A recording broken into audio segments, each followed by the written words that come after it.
आशी आज बहुत गुस्से में थी, और होती भी क्यों ना। उसे लगता था मोहल्ले की सभी बहुओं में सबसे ज्यादा दुखी वही है। शाम को जब अभिषेक आशी के पति घर आए तो आशी का सारा गुस्सा उन पर निकला।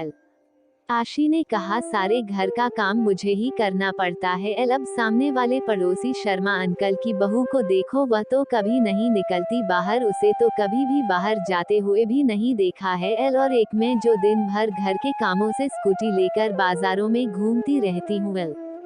और आकर फिर घर का काम करो, खाना बनाओ, और तो और बच्चों की सारी जिम्मेदारी भी मेरे ऊपर है। आपसे तो इतना भी नहीं होता कि बच्चों की स्कूल की डायरी भी चेक कर ले, वो भी मुझे ही करनी है।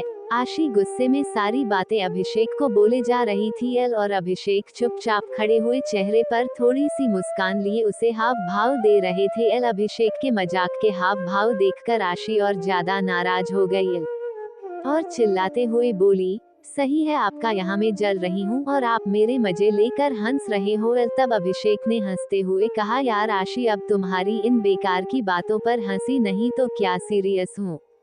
तुम अपनी तुलना शर्मा अंकल की बहू से कर रही हो। तुम्हें पता है शर्मा अंकल और आंटी दोनों अपनी बहू को घर से बाहर खड़ा तो नहीं होने देते। वो बाहर कैसे निकलेगी। तुम तो शुक्र करो तुम्हारे ऊपर ऐसी कोई बंदिश नहीं है। तुम चाहे जहाँ जाओ और तुम्हारा मन करे वह पहनो, फिर भी तुम संतुष्ट नहीं हो।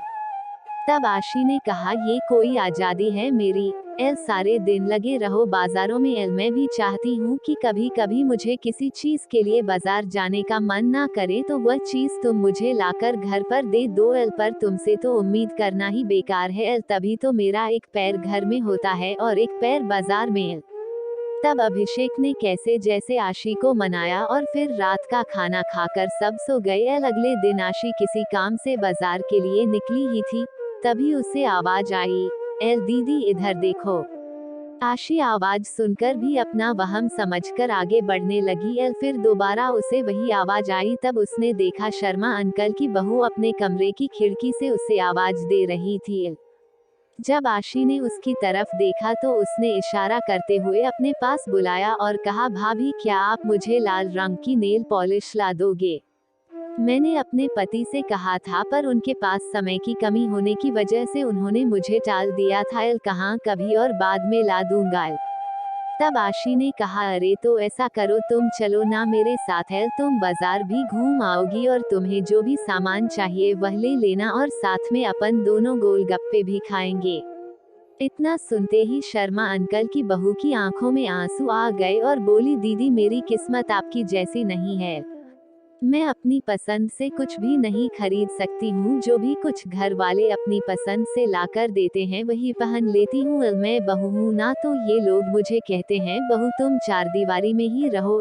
तभी हमारे घर की शोभा है। आज के जमाने में भी मेरी सास मुझे घर से बाहर जाने नहीं देती है और ना ही पड़ोस में किसी से बात करने देती है। तभी पीछे से आवाज आई, बहू।